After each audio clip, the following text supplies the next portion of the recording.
Hello, Culture Matters podcast.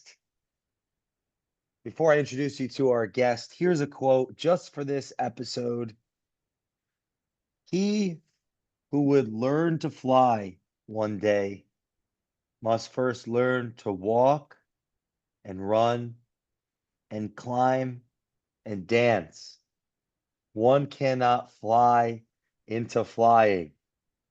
Friedrich Wilhelm Nietzsche, our guest today, soars above the clouds, not only the host of the real the relief podcast, author, How to Get Your Life Back, founder, real estate relief fund, friend of the Culture Matters podcast, supporter, 30 Days of Thought, long before many of you listening to this knew or cared about me. Great friend of mine, Demetri Stakias, is here to talk all things life, relief, Kierkegaard, authenticity, um, love. I have a podcast I was listening to, Love Through Service. Love that. Demetri, thanks for finally coming on the Culture Matters podcast. For those that don't know, yes, he helps homeowners in and around real estate. We'll get into that, what that means to him, and background in consulting, and just a really great guy. But I don't need to tell you that because you'll find that out with the show. So thanks for coming on the show. I had to pick that quote. I'd love to unpack that with you, along with Bertrand Russell and all the other greats that I'm sure you got Sun Tzu there and everything. So thanks for coming on the show. Thanks for having me, Jay. It's an honor and a privilege, and I feel like it was an exercise in motion just to get here, right? So, I had to be the person to be able to have this conversation at this level and resonate and align with you. And I think it was appropriate that we met last week in person for the first time, which prefaced this. You know, isn't it? It seems I would love to unpack this thought with you about like we hadn't met in the physical realm, but we've been connected for almost 10 years. It seems like, what do you think about that, right? Because this is my question.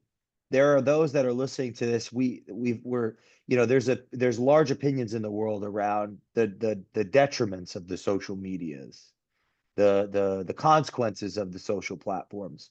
What do you think are some of the pros or the positives around the platforms, these social platforms, what they can do for our lives? Well, if we're attracted to the signal of good quality messaging from good quality people, and we're able to filter that out from the noise that the siren songs bring us. We'll be able to find kind of our equanimity. And I think my struggle, not to date, but on a whole, has been that loud pulls in more attention, so it would pull me off track. So it would be, Hmm. come here to the land of six figures, eight figures, every dream fulfilled. And then you're like, yes. And then you crash on the rocks, or you realize, I can't change my form, right? So you fall into different circles, communities, and you eventually find your tribe or realize that you are your tribe, right? And for me, it's kind of like this amalgamation of alchemy, actually, of everything I've ever read, invested in, experienced in, titrated into these moments. Hmm. So then I'm able to present my best self, at least today's best version of self, uh, to your audience, to kind of inspire people to, move out of their own way, right? And don't feel bad if you're not someone else, because they're them and you're you. Hmm. What I kind of retort and ask you is, you work with different organizations, right? And core values is kind of, how do I say this nicely?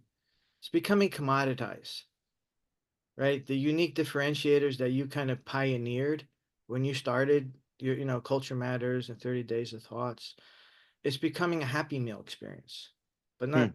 truly happy, right? With artificial ingredients, with copy and paste. Wow. Yeah. I mean, because I think we kind of, we sparked it up right away, and you said like looking forward into the world of tomorrow and what consulting means in terms of adding value. Where do you see, in the sea of groupthink, where do you see some differentiation that a company can start challenging themselves and creating so that they can stay ahead of, a sea of monotony? I have to I had to ask myself, like, why was I so interested in the core values to begin with?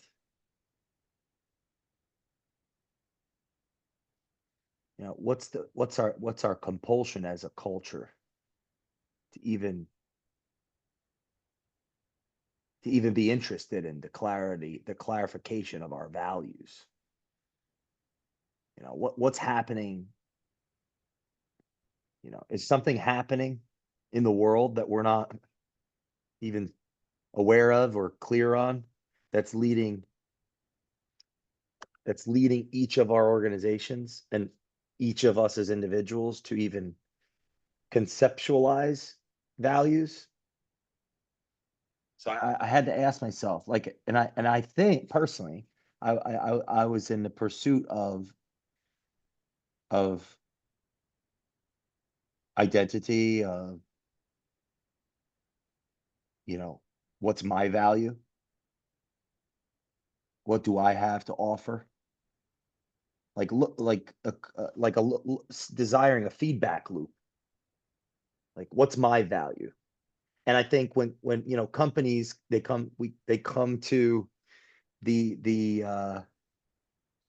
they come to these points too. Like it's like Peter Drucker's overwhelming complexity, tremendous. What is it?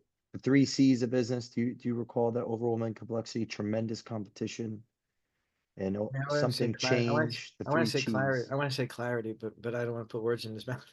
Things are always changing. It's like Building what do we consistent. stand for? What do I? Yeah, it was like complexity, change, and so well, when I think about the core values, I think about, well, what's their utility? Their utility is in how do we instantiate them in our behavior? Am I living up to this projection, this concept, this ideal? And the answer is no, absolutely not. Absolutely not. And the fear is the more I talk about it, the less I will. And So, yeah, that's kind of where I'm at in the journey of the value of values. hmm. The value of values. Curious what springs forth. Well, it's our. I mean, I think from a religious standpoint, the seat of the soul, right? Also known as the noose, right? Not the noose around our neck, but the nous. Something we can study in further conversations. But Wow. um, who are you? What were you made to be? What was that seed that God put on earth to blossom, right? And sometimes, we're both Philly people. I'm still here. You made the brave leap to Florida. Well, we have to crawl before we walk before we dance. Well, One cannot fly into flying, right? I'm still growing my Oh, it's legs too and building funny. out my Yeah. network back here in Philly, right? But I'm not afraid to spread my wings and go back to the homeland where I sit on Homer's rock, right? Where the guy who wrote the Iliad and Odyssey, right? And Greeks are adventurers at their Hmm. core, right? They're not just people who philosophize. As I mentioned to you, like, if I had to put you in one word, it would be philosopher. But that's a power statement, not a ephemeral, I don't know what I'm doing with life, right? You have definition. You can take, the volumes that you've consumed and just kind of give a message in a short summary, that someone's going to use, and it's going to make a huge impact. Thanks. Because you have that gift to take the complicated and make it simple, right? And people kind of overtalk and overthink things, and I've been very guilty of that. The overthinking is kind of like a condition. It's a procrastination, almost trauma type response, Yeah. right? And the more you study it, the more you peel, like you said, the layers to the core. You're like, who am I? What am I? Why am I here? Um, it's to Yeah. be Who relieved. am I? So who am I? What am I? Why am I here? Every listener that is involved in work, these are the questions that arise, even if we don't ask them with business. And I think for me that the business endeavor has been inextricably linked with my own personal endeavor. But it's been fitting, right? Like, who am I in my organization? What's our purpose? Why are we in existence? What are we doing? Yeah. What's the purpose? So meaning I look at it as, maybe it's cliche, but it's becoming, I guess, my time to take my pain and turn it into a true purpose of service. Right. And so like when you talk about concepts that I look at as my mission statement of love through service, it's a way to love Yeah. on people, right? And again, it's some love is an open and vulnerable word, but it's also one of strength Why? because when someone is committed to their country, committed to their family, they're willing to make sacrifices and commitments that others would never make. And you'll say, well, why do you make it? What is their driver? What is their reasoning? And there could be a million reasons for it. But if it's love that drives, that's one of the highest vibrational feelings on the chart of consciousness, Mm. right? And then it's basically supporting the joy and bliss that, you know, supersede it, right? So in order to have a world where we're more united, love is needs to be the standard.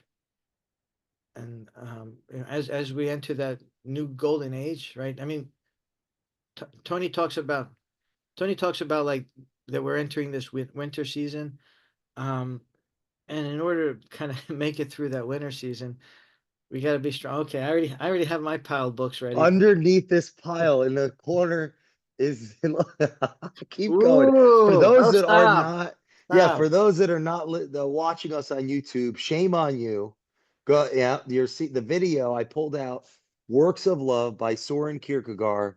We're gonna Okay. have to talk about this today. Oh All my right. God. Go You are on. in Wait, you were for a saying, treat, Tony, audience, dear this is audience. crazy. I mean, if I'm surrounded, yeah, I'm in the womb of wisdom right now. This anyway, so we'll get to this.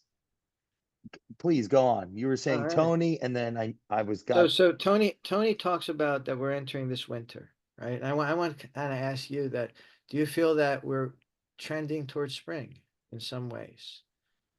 Um, it- Meaning that we thought things were kind of dire and, defeated, but now against basically all odds, we are in this place right now where we could have a new golden age of this country and the world, right?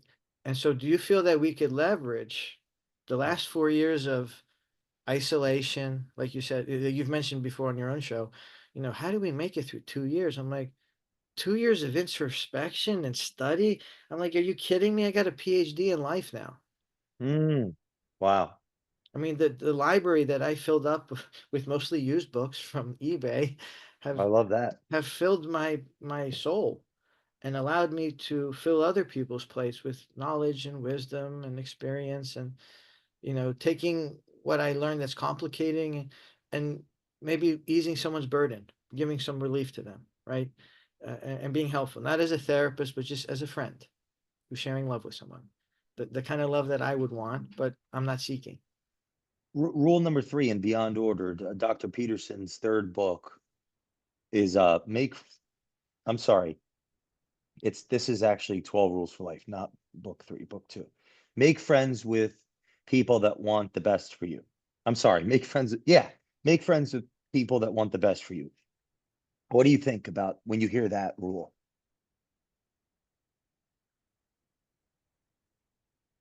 I think at this stage of life, I almost want to ask people, do you care if I grow? Is it of any consequence to you? Right? Sorry to be so blunt and like, like, it's like a Yeah. deli order. I want half a pound and nothing more, right? Like nothing more. If you give me anything more, I'm not paying for this. Like, like if I have to put up with somebody, right, and tolerate them, Oh, accept them, and there's enough love and acceptance for everyone. But if you really want to open up all the doors to my heart, to my what I have, my capabilities, my resources, and the same thing with you. We're people who are people pleasers by nature, right? Whatever yeah. the motives Yes. are for that, we already know that we've studied it. But someone can take advantage of our kindness as weakness. But now it's stronger for us, and I'll quote Meltzer for this one. Um, Being selfless is selfish. So, meaning when I start thinking of myself and protecting my energy and my resources, I mean, look at what we are, and I'll lean into what you've talked about, that we should consume to create, right? Like, what does that mean to you, and what do you think that means should mean to the Mm. audience? Because, you know, recently, Patrick Bet David quoted on his show that sometimes up to 80% of our days is consuming info, right? So we need to consume info to stay fresh and relevant. But if we're over consuming it, does it become fast food and clutter in our brains? It's a great. I've actually tried to address this with our listeners by at least acknowledging that there's a part of me, whether I'm willing to accept it or not, that desires them to be hooked up to this IV drip of J. If I'm putting out enough content, interview with my friend Demetri, monologue with myself, this, that, there's an incentive reward system here where like so I've this what I've said a couple times because I thought about this. Keep listening, don't actually pursue your dreams. Live vicariously through my success as a consequence of you just listening. And it's like I feel bad not saying that because that it kind of could is what could happen. It's almost like the Matrix. You know that like that how Keanu wakes up and he's in the pod. I mean, anyone listening to this episode, like you're in the pod in a sense. You know, how long are you going to stay in the pod? When do you plug into the system? Like so, I've struggled with this myself. Is this you know, am I a bad person for putting out so much of me to the point where my listeners could ultimately be undermining their? But then again, that's not. Is that my place to decide? Am I taking too much ownership over their will?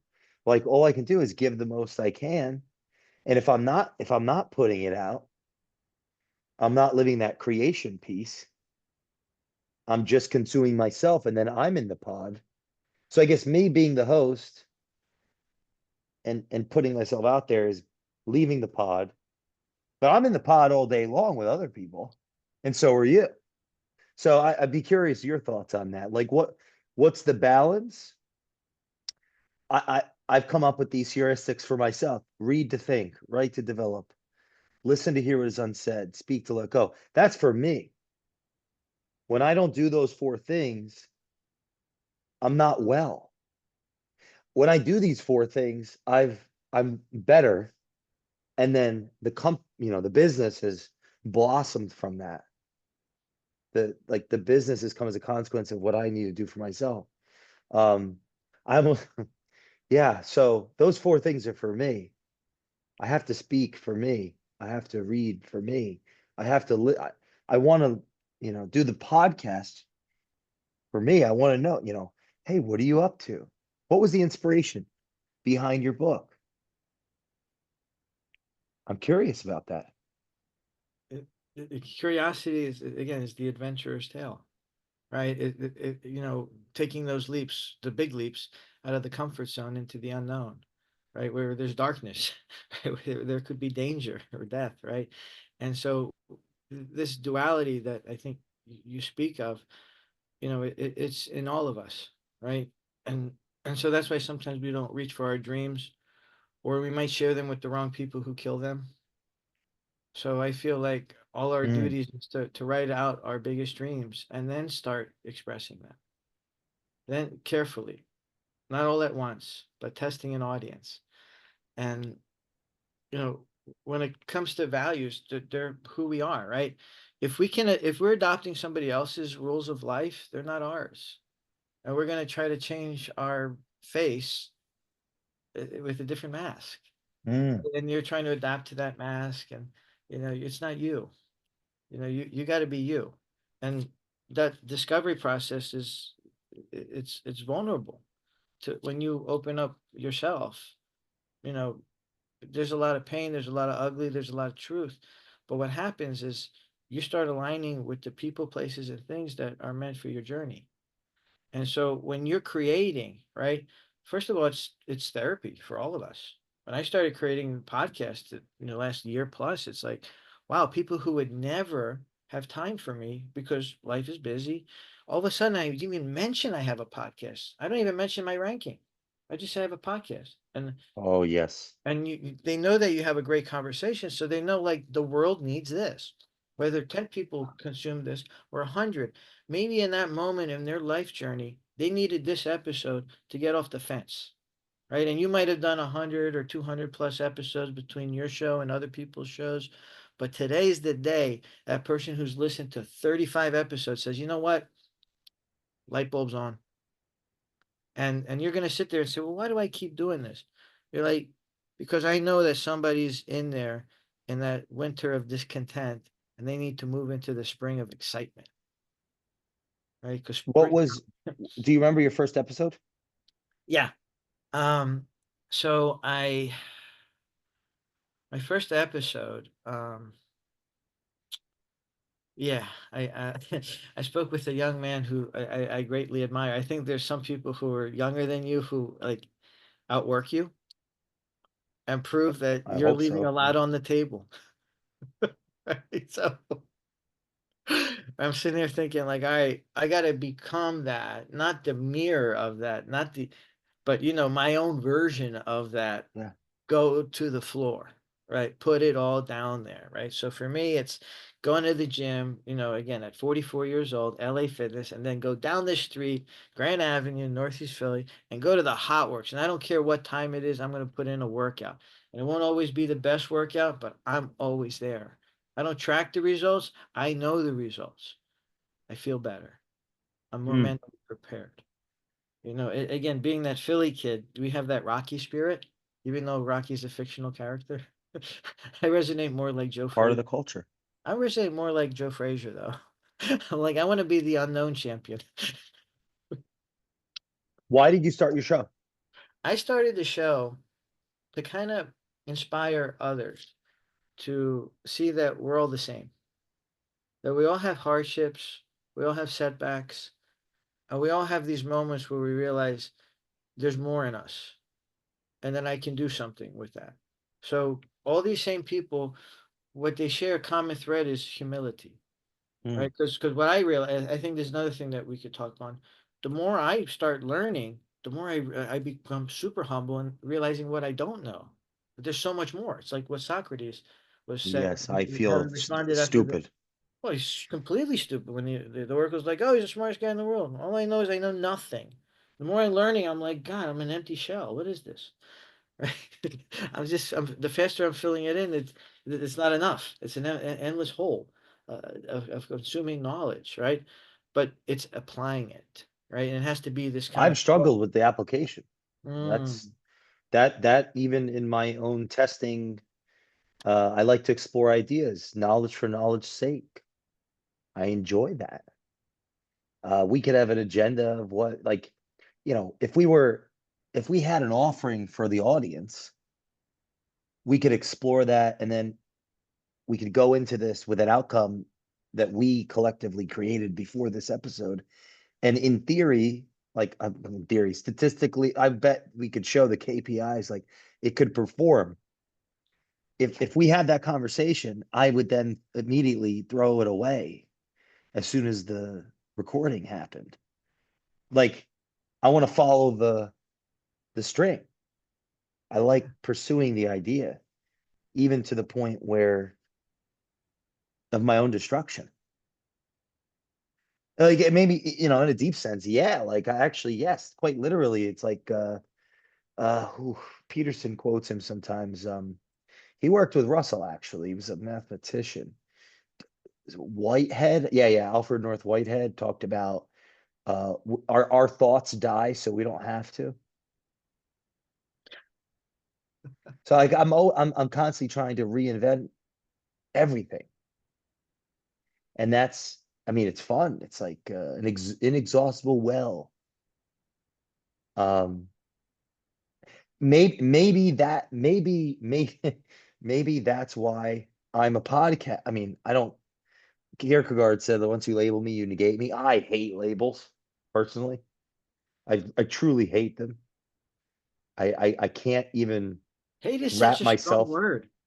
It's the word that comes to mind. Okay. Whether it's the one that yeah, whether that's true or not, right? Hate, right? Whether yeah, whether that's the right correct word, that's the word. Yeah, it's a strong word. I said, There's like I would say you force, defy label. force, I would say you yeah, defy label. Like somebody wants defy. to shoot you with that label arrow. You're like, go away with that. I defy It's it. yeah, it's maybe I'm afraid, existential angst, intrapsychic angst Hmm. to label. I thought podcaster, You're a deep but maybe thinker. that's what we're doing. You're a deep thinker. Think about this, right? Like when they go back into that old adage of how many hours does it take to chop down a tree? And you're like, 10. I'm like, oh, that's a long time. Like, why? Because it took 8 to sharpen the axe, right? So you're Lincoln. sharpening your axe. The more you think, the more battle with yourself, right? Because you're battling with you're basically having debates with yourself, right? Instead of having them in the public square like the Greeks and the Romans did, right? And I think we could return to that, but we have podcasting now. We haven't started. We as in the show, we haven't started that forum yet. I think we're foreshadowing a little, even in this conversation, we're foreshadowing a little, like open conversation. I have some of my friends that come on the show that are more philosophically inclined. It's a more open platform, but primarily the show consists of absent integration of reading to think, writing to develop, listening to hear what's unsaid, speak to go, and I'll explain in this, or I'll define it for the audience, and you speak to go. That would be like me doing a monologue alone. I talked to myself 100 times last year on camera, 10,000 times off camera, but 100 times, and we call it a monologue. I did a 270 or so interviews. Maybe I don't know. I'm making this up, so I don't know, but a small percentage of them was less of a interview and a conversational. Like when Nathan Merrill comes on, we usually talk like this. Like, I'm going to introduce you to him. You guys would get along swimmingly, and a couple other people. So, but that's not an interview. That's more of we're having a conversation. We're exploring together. Um, so the show hasn't matured yet. It's it, we're still in this gestation period. I'm not integrated yet. I'm integrating. It's not yeah, it's a process. It's a psychological experiment. I'm the specimen. But you've evolved and you strengthen over time. And even just through the series and repetitions of exploring these conversations with different people and different dynamics, you're a different you from 2 years ago, right? If you Is studied that your the person then and observation? now. Oh, absolutely. I'm like just in the way your poise, your patterns, the way you pause and you listen more. Like, you're not, as you mentioned many times, people listen to respond rather than listen to think. Right? You're pondering it. You're letting that pebble that someone throws at you fall into your pond and ripple around, right? Before you respond to say, hey, where does this comment hit? What can I reference in my response that might resonate deeply in this moment I have with somebody? Were you always one to listen, or did you have to learn that? I always learned to listen. I was told from the moment I wanted to start talking is like, sit down and shut up and listen. So first generation, you're in America, but you're not of America, Uh, right? I grew up speaking Greek, going to church every week. This is who I am. So when you start adopting American values, it doesn't feel natural. Some of it does, and some of it's influenced by Greek culture. So I start looking at overlaps and saying, all right, that works for me, rather than I don't fit. Because there was a mm, long time where I don't fit. I go into these real estate rooms, I don't fit. I don't make sense here. But put me in a conversation, put me in a negotiating table. I square toe to toe with a lot of the people that you would say, wow, look at those awards on their shelf. If you gave me an award, I'd throw it in the trash can. what, yeah, where, yeah, where's the aversion? Is that an aversion to recognition, or is that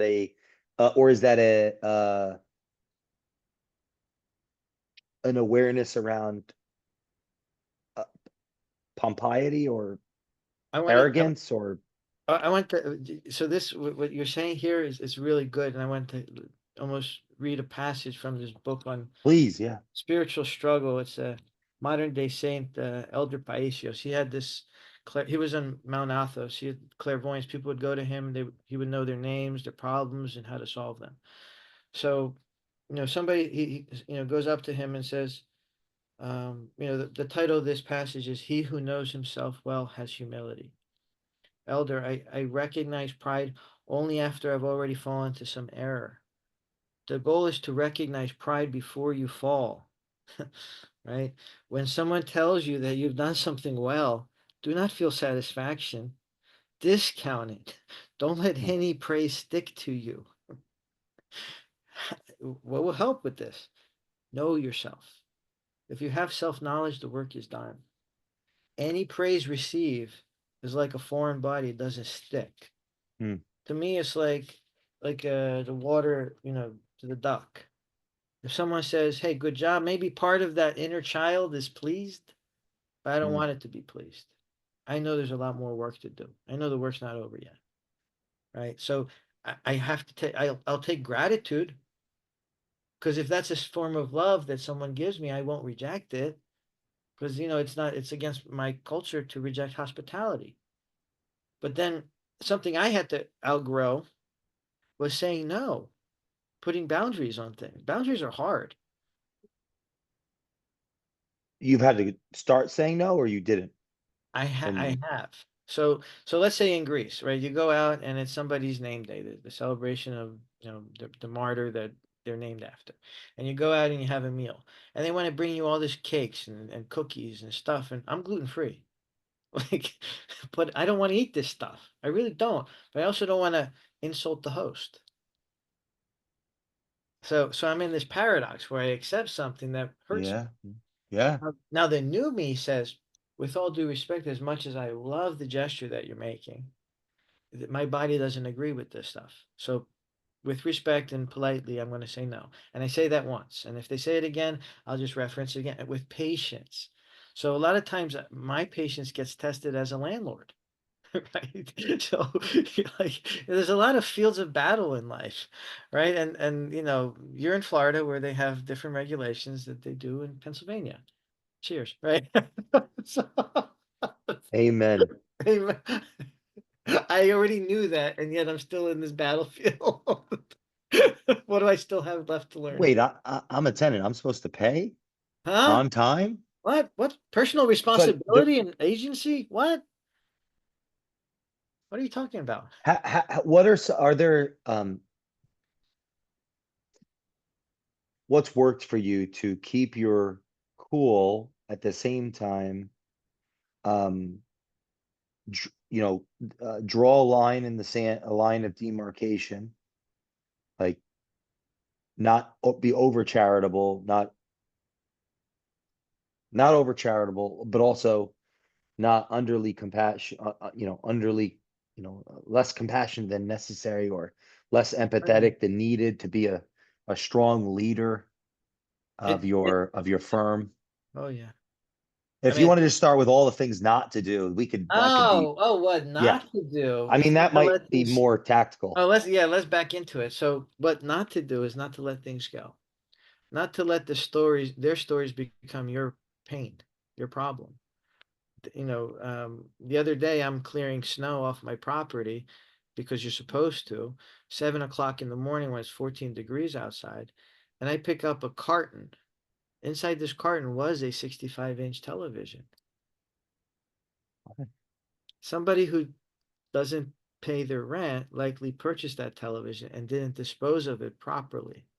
I left it for me to be the cleaner in this instance, right? So in terms of having the patience is I say God's in charge, right? And these are all these challenges are blessings, right? And let them bless me rather than harm me. Because right now I've been taking it as harm, as like, oh, here's a stabbing, oh, here's a backstabbing. I was nice to this person. They had a kid, they lost their job, some instance happened. Oh, let me just be that Mother Teresa for everybody. I can't afford it, right? Like I Yeah. can't. Like I have to produce from one bucket to feed the other bucket. And I'm thinking, if I'm giving free housing, it's going to be to orphans and widows. Like it's not going to be to someone who doesn't Amen. work, right? who I took a chance on, who might have been maybe incarcerated in the past, and I give them a chance, right? And then they thank me by not paying, falling back to old behavior, proving that oh, vet your people harder. Well, I usually have the gut feel. But then that moment, that's even if it's a second in your conversation with someone that you're like, don't feel right, trust that. Amen. Yet all the other noise, everything else sounds good. We can be best friends. I mean, you hear it a lot in your podcast. You know it's fake, right? Like I said, I had to meet you, talk to you, right? And even get an inscription in the book, right? And I didn't know how to actually, this is really funny. I didn't know what the message was, but I was too embarrassed to ask you, what'd you write? So I went to ChatGPT and said, what's this say? Meaning, what's your inscription say, right?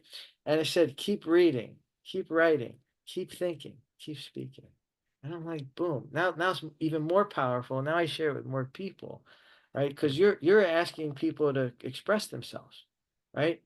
And I wanted to ask you, what kind of uh, what fuels your expressiveness? The need to even Um, do this, to push the record button, to be uncomfortable at times and stretch yourself, in all ways to get a message out there. I think loneliness. Same. I do have a question. Also, I should say insecurity because I'm going to ask, was my handwriting so bad? Was that what that was? No, it's good. I I need get look. to, I'm just getting to know you, right? And I need I, to write better, no, it's because all I good. write a Look, lot of letters to people and the oh, feedback I've gotten is that people can't read them. It's very devastating. But I don't want to be a victim about it. I need to like really get it together.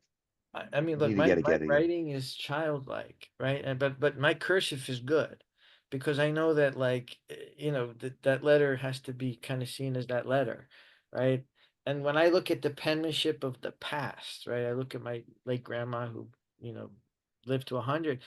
That penmanship was just they might have been smacked into that penmanship, right? Like in terms of Wow. just and now you have your remark like I still use notebooks. You went to the remarkable tablet, right? So that clarifies your writings and what I admire about you is you take every moment of inspiration to kind of scribble something down because it will be helpful to somebody in the future.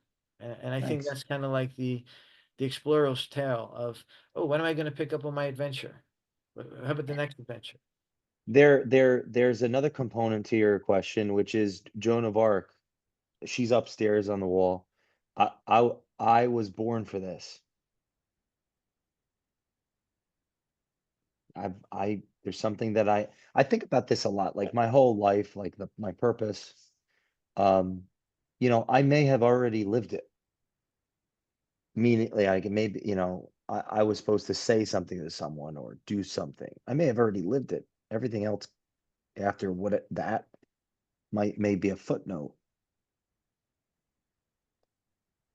Uh, but I want to say there's something like this voice that's saying that I have something to say, something to do. like a task. I've always had this call,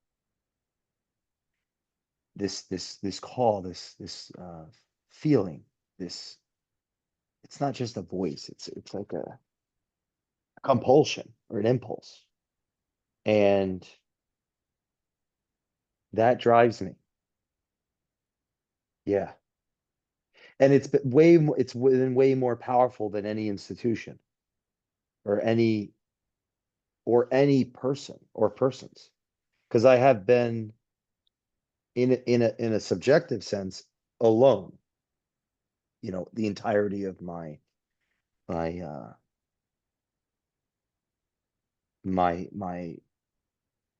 I was like my placement, my job placement. It's like been it's been me,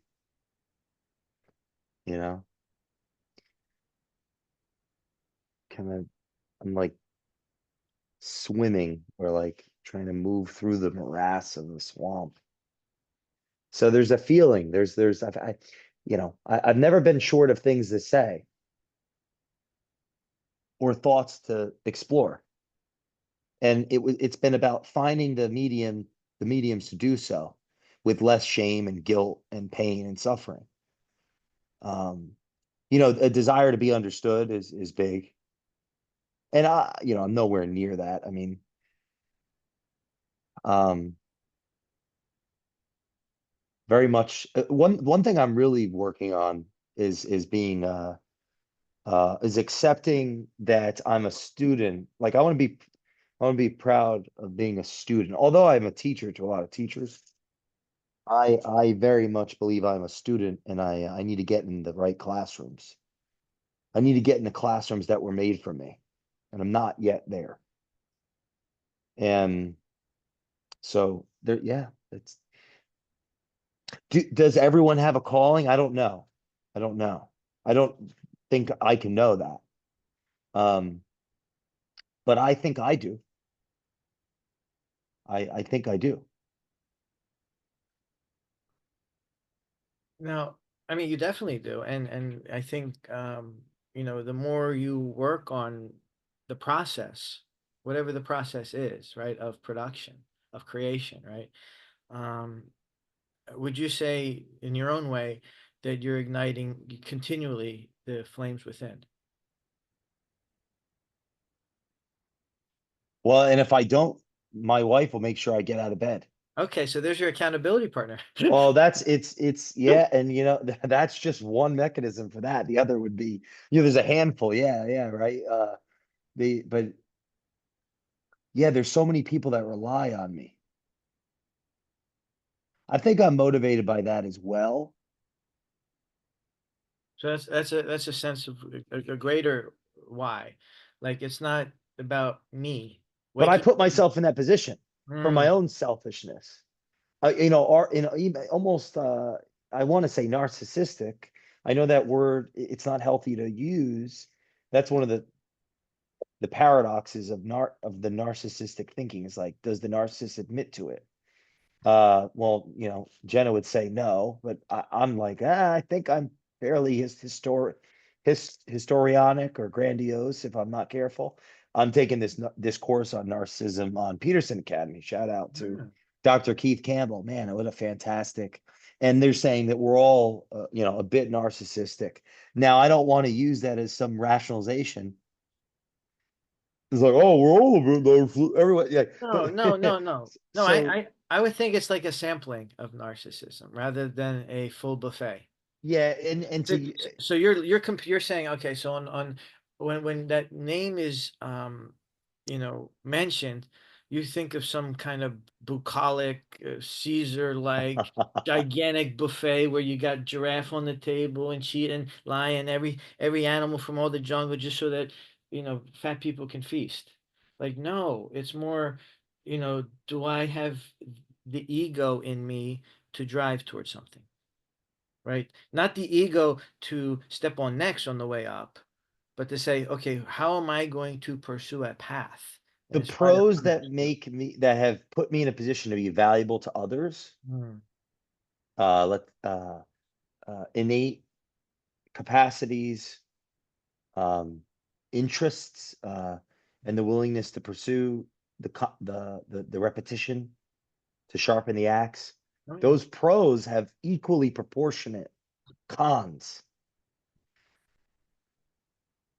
failings of character, whisperings in the ear, and it's like this, that is a battle. And I don't want to give myself too much.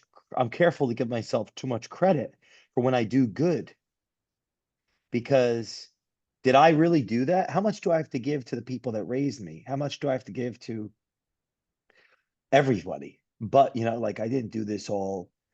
I'm not doing this alone at all. And frankly, I'm not doing enough. I'm not doing Mm. enough.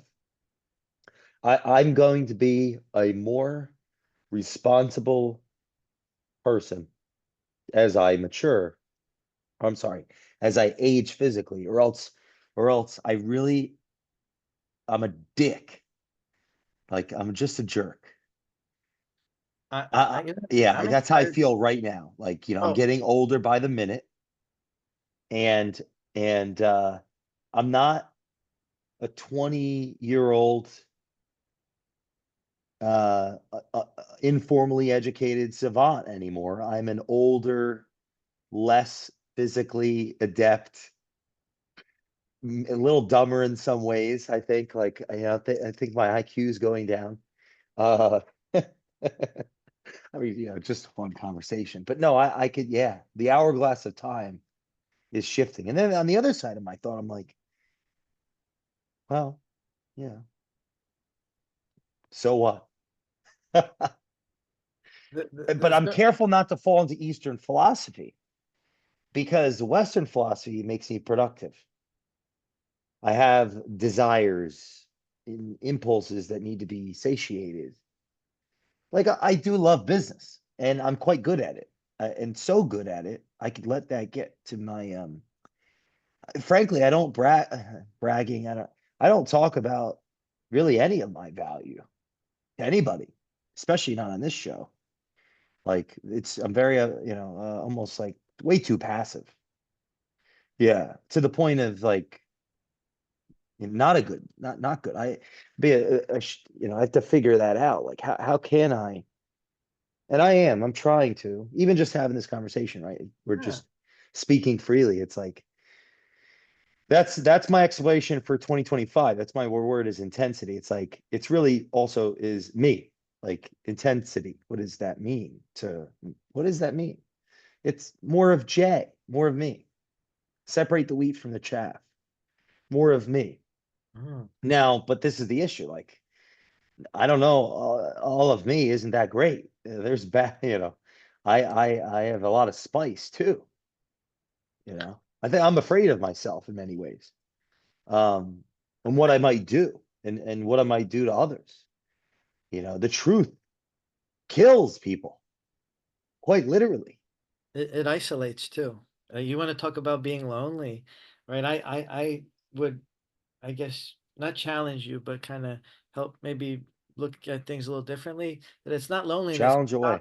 it's solitude, right? I How mean, would you? Yeah. How do you think, like you think, differentiate the? like obviously the first time I even heard the word solitude in a greater meaning is Gabriel Garcia Marquez, 100 Years of Solitude, right?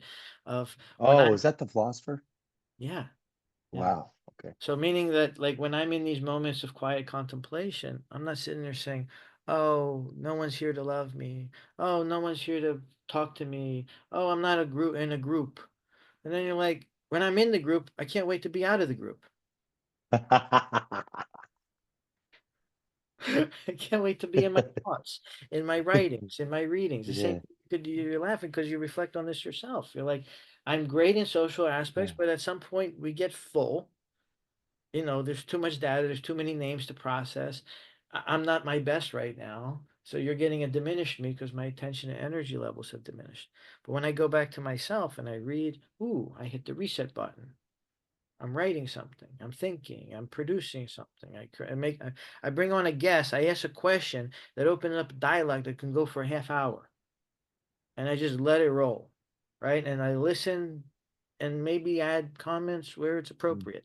I don't try to commandeer a conversation. I want to, like this, just a free exchange of thoughts and express. I'm not trying to change you. Maybe I can enlighten you, but I feel like your greatest power is influence, right? It's not to have power. Power, changes, right? Heavy is he who wears the crown, right? The head of he who wears the crown. And so, but if you're the whisperer in their shoulder, executives change, management changes, founders have to exit their companies. They need guidance. You're there for them because you're honest. Okay, you actually care, right? I don't think your first question is how much money you got. No, I definitely like I have always been who I am.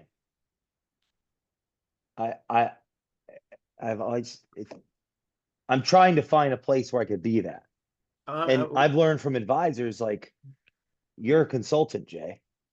Like that's what you are. Had you maybe been formally trained, someone would have slapped a brand on you, right? I know you're a former Deloitte guy. It's a Oh, we're powerful we're gonna organization. collaborate on something. I'm already putting the pieces together here. I think we need to do part two, three, and four of this Oh, we show for will. We sure will. because this We is will. definitely part one.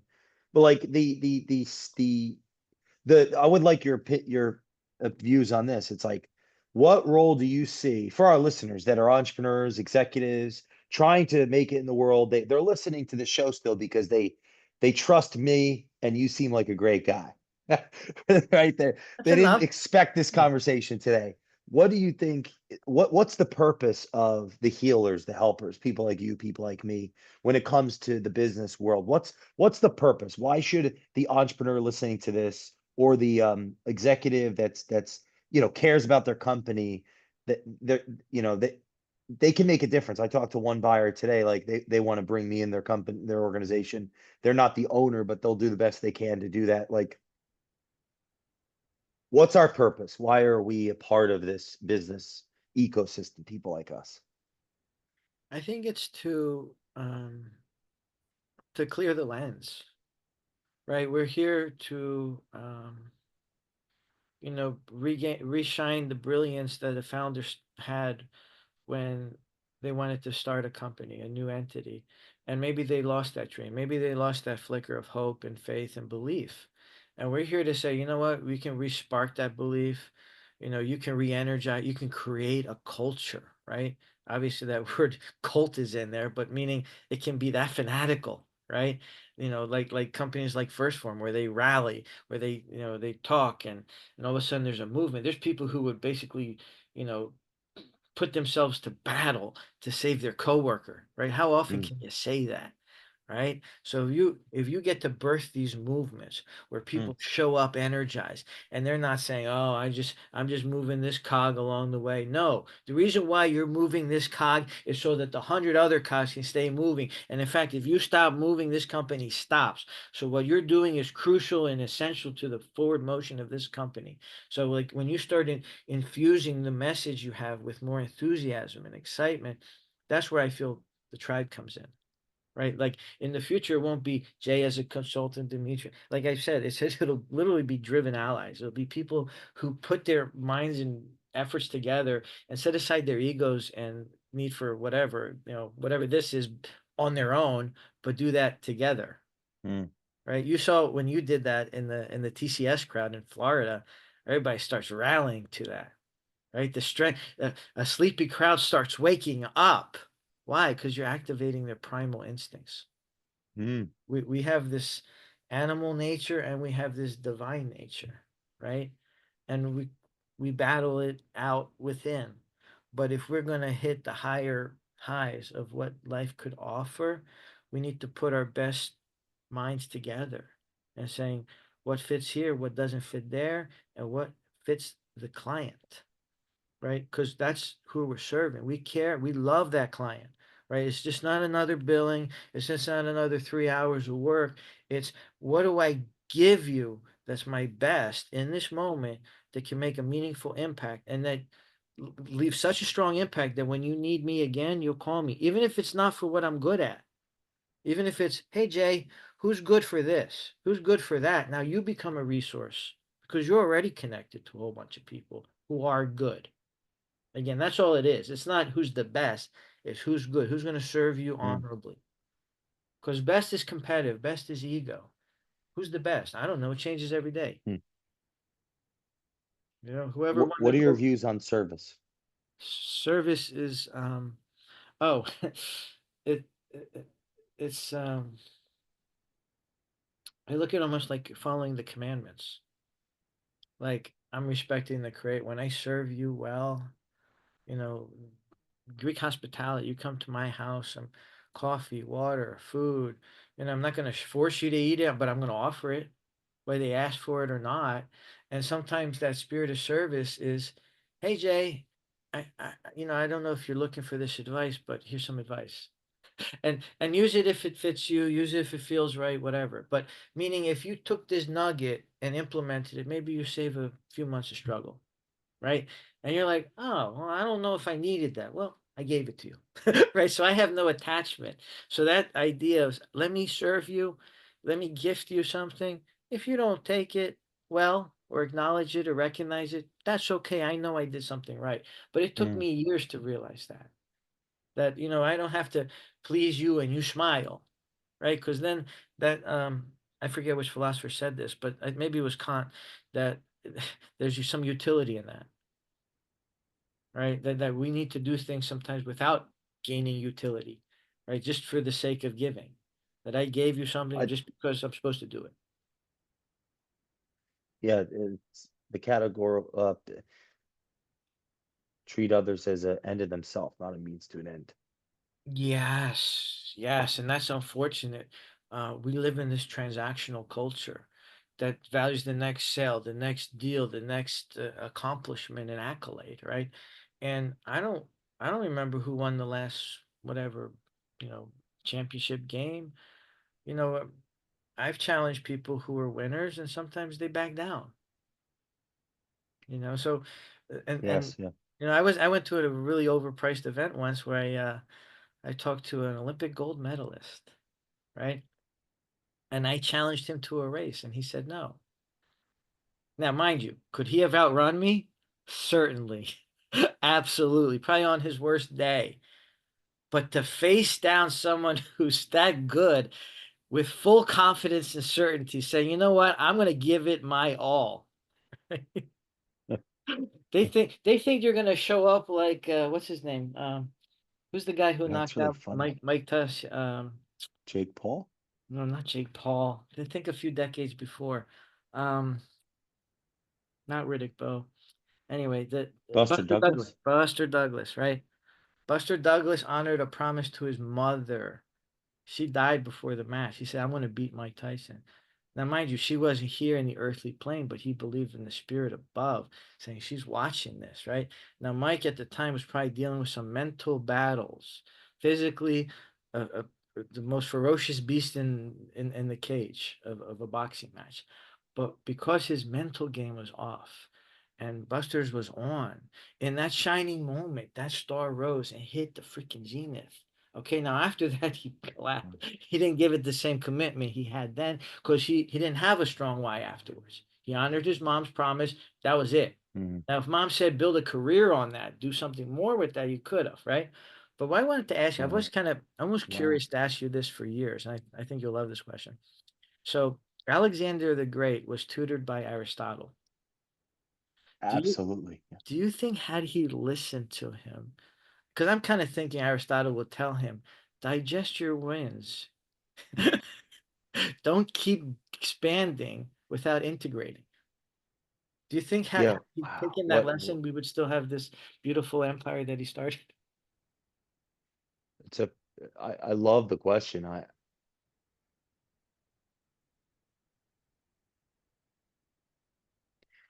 Part of the reason I have such a obsession, there's a couple reasons I'm obsessed with Alexander. Uh, his conquests are the lagging indicators, right? What were the leading indicators? His relationship with his father, his relationship with his mother, who was from another culture, I believe modern day Albania. He was half Macedonian. He wasn't full. His father married a younger woman that he actually liked to replace him in the line, to bear a son that would replace, that would be full Macedonian, that would grant his father prestige and dominance in his hierarchy, that he piecemeal together these obstinate, di disintegrated Macedonian tribes. As King Philip, it all really started 2 decades of him bringing these tribesmen together and having his own vision, his own grandiosity, to abruptly pass after they got in this, heated argument that went to blows, almost to deathly blows. And Alexander, having been trained as a young boy, Aristotle, horseback, being in militaries, so the first question I have to ask back in my head is like, yeah, did Aristotle, what was his counsel like at that time? In theory, as like the first, what was he, a naturalist? I know Plato was more of the, ideas and the four forms and all that. Like, I would think that Aristotle, the author of the Politics and all that, would have been guiding him, like your question, right? To integrate, to build systems of governance, rather, to listen to his damn team, essentially. Like, part of my obsession with Alexander, there's two Alexanders. There's like Alexander before and there's Alexander after. There's like Alexander before, there's like founder Alexander, and then there's tyrannical CEO Alexander, like, who's surrounded by yes men, and then they coup d'etat him. They try to coup d'etat him, and he kills many of them, and he just keeps going. His culture changes. So to answer your question, like, more succinctly, I think my life, the decisions that I'm making with our business, and how I'm showing up as an advisor to Alexander's, because I get to work with Alexander's as their Aristotle, as I'm the Munger to their Buffett, is is is is to try to help them make the right decision in that path. Um, and so, yeah, in theory, I live my life in a way that I think that he may not have died, because he may have been killed by his own people. We don't know that for certain. Whenever you hear that in history, though, it's like that kind of infers that he was. And those that don't know, yes, when he died, they killed his wife and his newborn baby, and his empire very quickly crumbled. Empire of, having lost next to no battles in 10 years, conquered the what, Macedonia. He chased Darius the third all across the Ottoman Empire, even North Africa, North Egypt. So All the way up to yes, I India. think my That's life proves, it says more than my thoughts in this moment, that I'm Mhm. trying to rewrite history in that sense, helping founders mature into CEOs. Like, that's what we do, like, as a firm. That's who I am as an advisor, is I'm living out that the attempt to help Alexander not make the wrong decisions, not lose themselves in the pursuit of what comes with success. Mm. And um and that and and so, yeah, I hope, I would think that would be possible. Now, if we look at one of his best friends, Ptolemy, which was Cleopatra's great great great great great grandfather or something of that nature, he actually was the one that created Alexandria. That was his one of his men, one of his generals, rather. One of his was Ptolemy. He went to After Alexander died, he went to Egypt, and he started that bloodline, and Cleopatra was his last heir. So I think, studying Ptolemy who worked for Alexander and seeing his success creating a line. If we, that would be a fun case study for us to compare and contrast. So that's my short answer, actually. That's the shortest answer I have is like, No, yeah, I think had he it's a listened, beautiful story. yeah. I would love to just kind of just humbly add to it. Like, so think about this, like you're building something, right? And then your nature is, oh, now we got ego, right? Now we're somebody. Oh, I did it. What do you mean you did it? We did it, right? And it's like, no, I'm God. Like, no, no, God made you. Like, you know what I mean? Like, you're not a deity. You might have your face on coins, but you too will die, right? and and then you become self-destructive, self-sabotaging, right? Just like, we have fears of failure, we have fears of success, right? Where does my ambition end, right? We have this wild ambition, right? We fall to those extremes where we're near the edge of death and there's so much excitement and thrill there. And maybe that's what fuels his momentum, right? But if you go too far over the edge, you flame out. So if you're able to help the Alexanders of the world maintain their greatness, right? Have a lasting legacy rather than one that flames out, like you said, the last thing somebody wants is if they die, somebody puts out their wife and kid. You know what I mean? Like you need to have a culture of trust, that you have a core legion of people who would be happy to die in the service of honoring your legacy, your company. That's like a child, right? When people create companies, they're birthing a child, and they need to raise it. They need to be responsible in how they run it with the resources and all that. And how do we know all this? Because we've made mistakes and we see others make mistakes constantly. Some are open to change and some aren't. We would like to work with those who are open to change.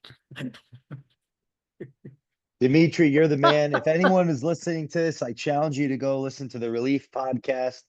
Demetri Stakias, share this with a friend that needs a wake up call to think a little deeper and share some love. And also pick up a copy of Works of Love by Sarah Kierkegaard because part two, we're going to go into detail on some great books.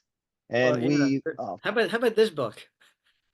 Dimitri's holding up 30 Days of Thought. I appreciate that I greatly, mean, my look, friend. this is a deep book. I mean, you are different than this person on the back. I don't recognize him at all. He looks like he would come into my bedroom and kill me. But Yeah, more, there's a different version of Jay on the back cover there. And I invite you all to listen to 30 Days of Thought on the Culture Matters podcast with Paul Lucido and Andrew Berman. And hopefully we'll see Demetri on there and Nathan and some of our other friends as we continue to put out those episodes every couple weeks. So thank you all for listening. Follow my great friend, and we will see you next time on the Culture Matters podcast. Thanks, brother. thank you, brother.